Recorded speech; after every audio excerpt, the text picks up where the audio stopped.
Chapter 3. She enters his life. Nandi lay in a semi-conscious state for several hours as the medicines administered by the doctors worked on his body. Shiva sat by his side, repeatedly changing the wet cloth on his burning forehead to control the fever. Nandi kept babbling incoherently as he tossed and turned in his sleep, making Shiva's task that much more difficult.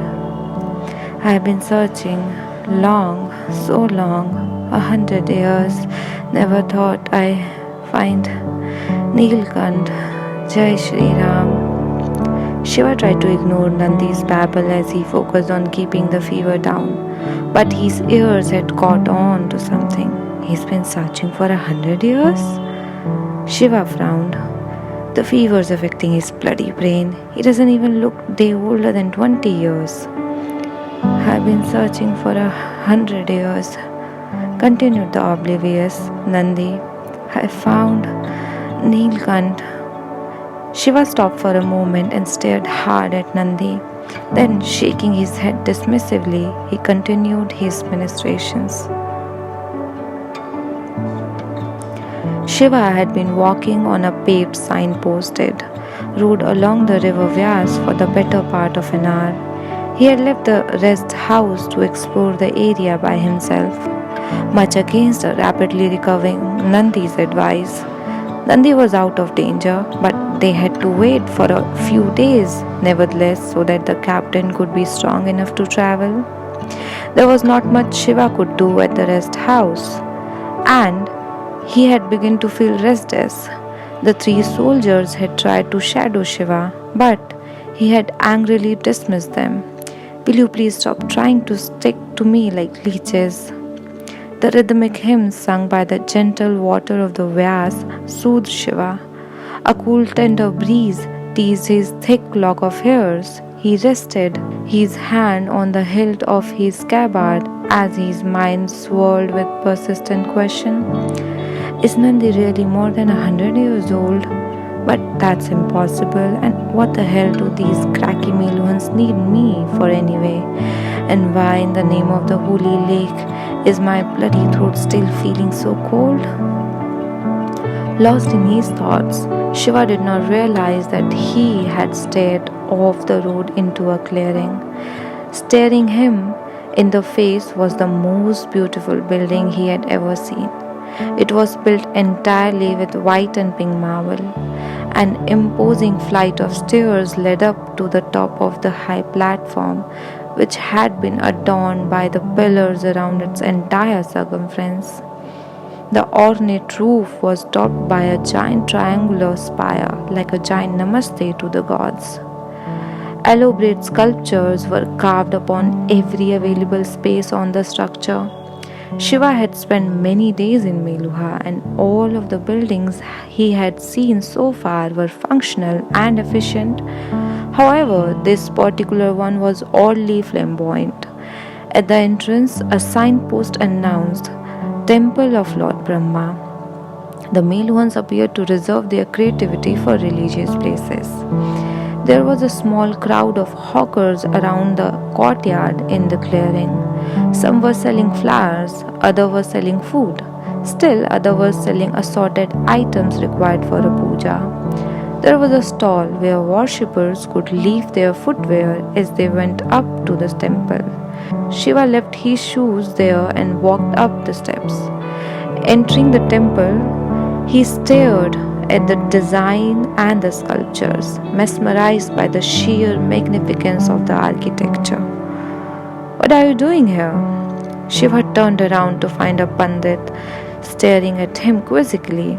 His wizened face sported a flowing white beard matched in length only by his silvery mane. Wearing a saffron dhoti and angvastram, he had the calm, genuine look of a man who had already attained nirvana but had chosen to remain on earth to fulfill some heavenly duties. Shiva realized that the Pandit was the first truly old person that he had seen in Meluha. I'm sorry, am I not allowed in here? Asked Shiva politely. Of course you are allowed in here. Everyone is allowed into the house of the gods. Shiva smiled before he could respond. However, the Pandit questioned once again, but you don't believe in gods, do you? Shiva's smile disappeared as quickly as it came. How the hell does he know? The Pandit answered the question in Shiva's eyes. Everyone who enters this place of the worship looks only at the idol of Lord Brahma. Almost nobody notices the efforts and the brilliance of the architects who built this lovely temple. You, however, have eyes only for the work of the architects. You have not yet cast even a glance upon the idol. Shiva grinned apologetically. You guessed right, I don't believe in symbolic gods. I believe that the real God exists all around us, in the flow of the river, in the rustle of the trees, in the whisper of the winds. He speaks to us all the time. All we need to do is to listen. However, I apologize if I have caused some offense in not showing proper respect for your God. You don't need to apologize, my friend, smiled the Pandit. There is no your God or my God. All godliness comes from the same source, just the manifestations are different. But I have a feeling that one day you'll find a temple worth walking into just for prayers, not to admire its beauty. Really, which temple might that be? You will find it when you are ready, my friend. Why do these Meluhans always talk in bizarre riddles? Shiva nodded politely, his expression pretending an appreciation for the Pandit's word that he did not truly feel. He thought it wise to flee the temple before his welcome was stretched any further. It's time to get back to my rest house now, Panditji, but I eagerly look forward to finding the temple of my destiny. It was a pleasure meeting you, said Shiva as he bent down to touch the Pandit's feet.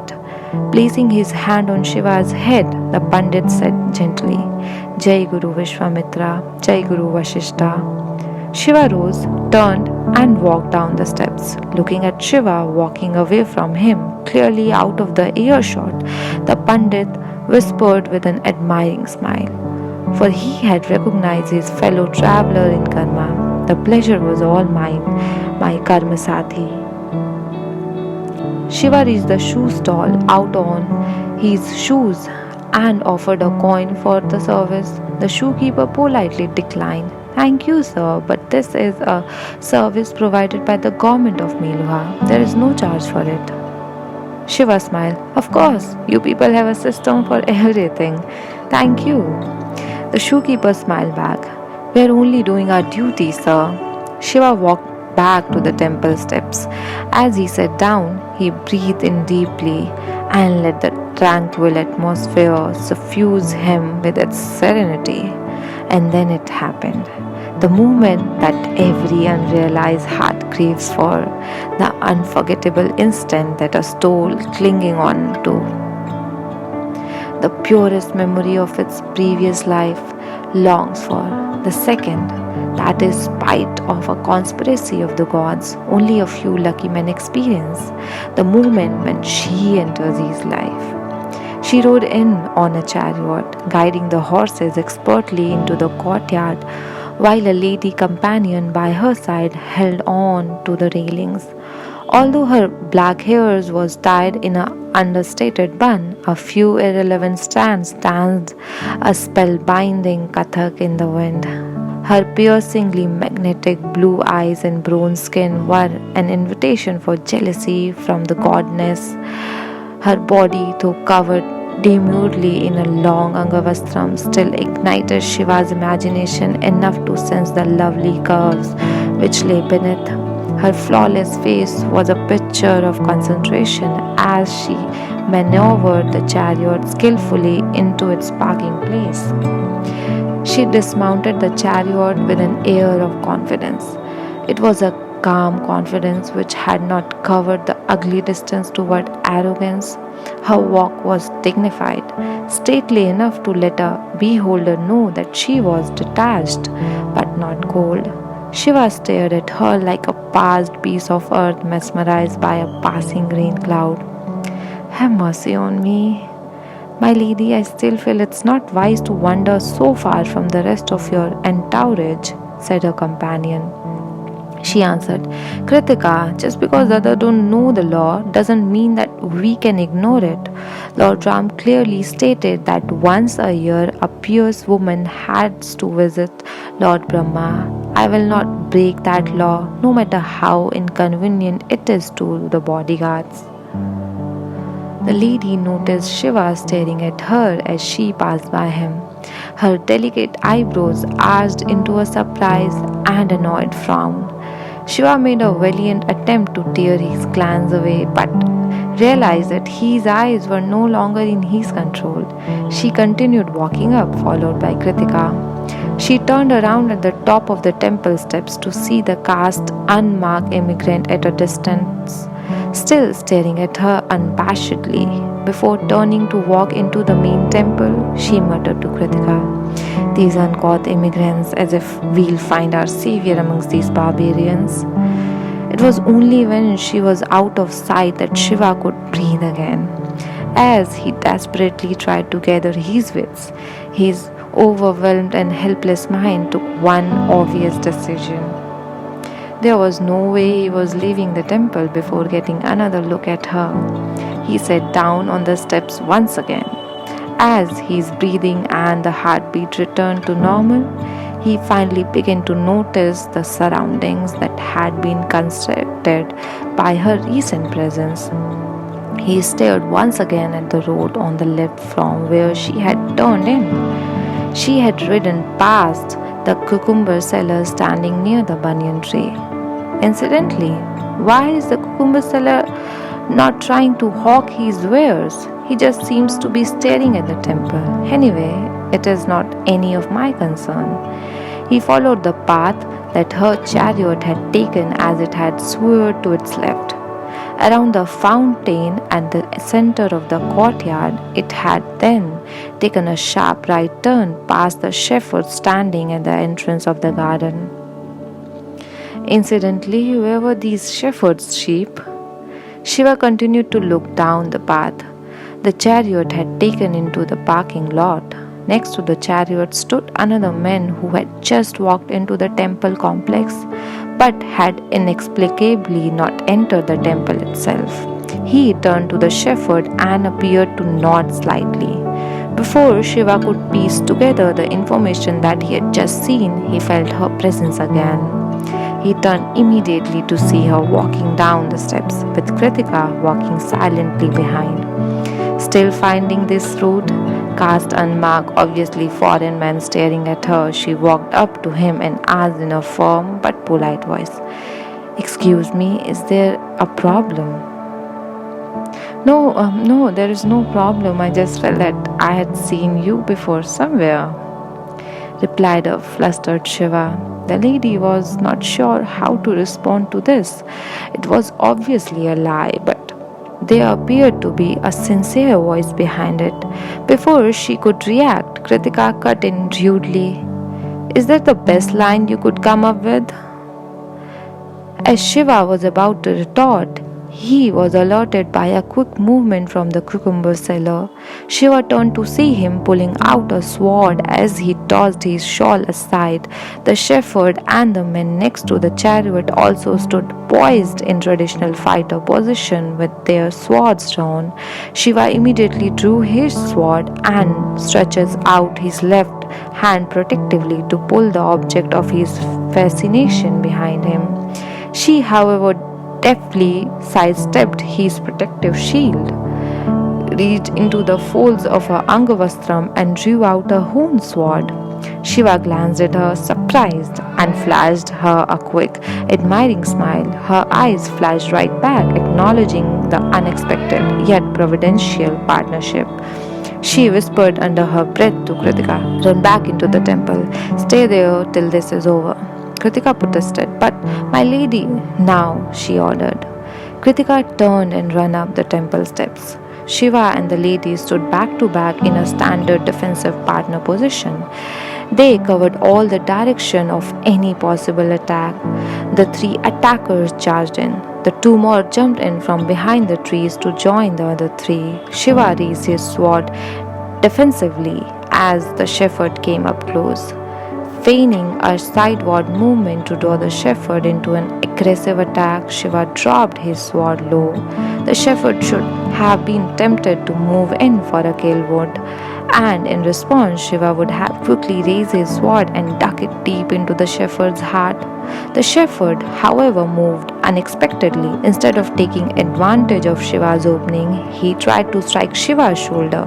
Shiva quickly raised his right arm and swung viciously, inflicting a deep wound across the shepherd's torso. As the shepherd fell back, another attacker moved in from the right. He swung from a distance. Not too smart a move, as it would merely have inflicted a surface nick. Shiva stepped back to avoid the swing and brought his sword down in a smooth action to dig deep into the attacker's thigh. Screaming in agony, this attacker too fell back. As another attacker joined in the fight from the left, Shiva realized that this was indeed a very strange assault. The attackers seemed to know what they were doing. They seemed to be good warriors, but they also seemed to be in a bizarre dance of avoidance. They did not appear to want to kill, merely injure. It was because they held themselves in check that they were being beaten back very easily. Shiva parried off another attack from the left and pushed his sword viciously into the man's shoulder. The man screamed in pain as Shiva pushed him off the blade with his left hand. Slowly but surely, the attackers were being worn out. They were suffering too many injuries to seriously carry on the assault for long. Suddenly, a giant of a man ran in from behind the trees carrying swords in both hands. The man was cloaked in a black hooded robe from head to toe, while his face was hidden by a black mask, shaped exactly like a human face. The only visible parts of his body were his large, impassive, almond-shaped eyes and strong, fleshly hands. He charged upon Shiva and the lady as he barked an order to his men. He was too large to battle with agility, but he compensated for his slow pace with his unusually skilled arms. Shiva registered from the corner of his eyes that the other attackers were picking up the injured and withdrawing. The hooded figure was fighting a brilliant rearguard action as his men retreated. Shiva realized that the men's hood would impair his sight vision. That was a weakness that could be exploited. Moving to the left, Shiva swung ferociously, hoping to peg him back so that the lady could finish the job from the other side. But his opponent was up to the challenge. As he stepped slightly back, he deflected Shiva's swing with a deft move of his right hand. Shiva noticed a leather band on the hooded figure's right wrist. It had a sharp symbol on it. Shiva swung his sword back, but the hooded figure moved aside effortlessly to avoid the blow. He pushed back a brutal flanking attack from the lady with his left hand. He was keeping just enough distance from Shiva and the lady to defend himself while at the same time keeping them engaged in combat. All of a sudden, the hooded figure disengaged from the battle and stepped back. He began to trend backwards as he continued to point both their swords ahead, one at Shiva and the other at the lady. His men had all disappeared into the trees. As he reached a safe distance, he turned and ran behind his men. Shiva considered chasing him but almost immediately decided against it. He might just rush into an ambush. Shiva turned to the lady warrior and inquired, "Are you all right?" "Yes, I am." She nodded before asking with a somber expression, "Are you injured?" "Nothing serious, I'll survive." He grinned. In the meantime, Kritika came running down the temple steps and asked breathlessly, "My lady, are you all right?" "Yes, I am," she answered. "Thanks to this foreigner here." Kritika turned to Shiva and said, "Thank you very much. You have helped a very important woman." Shiva did not seem to be listening, though. He continued to stare at Kritika's mistress as if he were possessed. Kritika struggled to conceal a smile. The noble woman averted her eyes in embarrassment but said politely, "I'm sorry, but I'm quite sure that we have not met earlier. No, it's not that, said a smiling Shiva. It's just that in our society, women don't fight. You move your sword quite well for a woman. Oh hell, that came out all wrong. Excuse me? She said, a slightly belligerent tone in her voice, clearly upset about the for a woman remark. You don't fight too badly either for a barbarian. No, not too badly. I'm an exceptional sword fighter. Do you want to try me? Oh bloody hell, what I am saying. I'm not going to impress her like this. Her expression resumed its detached, supercilious looks once again. I have no interest in dueling with you, foreigner. No, don't get me wrong. I didn't want to duel with you. I just wanted to tell you that I am quite good at sword fighting. I am good at other things as well. And it came all out wrong. I rather like the fact that you fought for yourself. You are a very good swordsman. I mean, a swordswoman. In fact, you are quite a woman, bumbled Shiva, losing the filter of judgment exactly at the time when he needed it most. Kritika, with her head bowed, smiled at the increasingly appealing exchange. Her mistress, on the other hand, wanted to chastise the foreigner for his highly inappropriate words, but he had saved her life. She was bound by the Meluhan code of conduct. Thank you for your help, foreigner. I owe you my life, and you will not find me ungrateful. If you ever need my help, do call on me. Can I call on you even if I don't need your help? Shit, what I'm saying.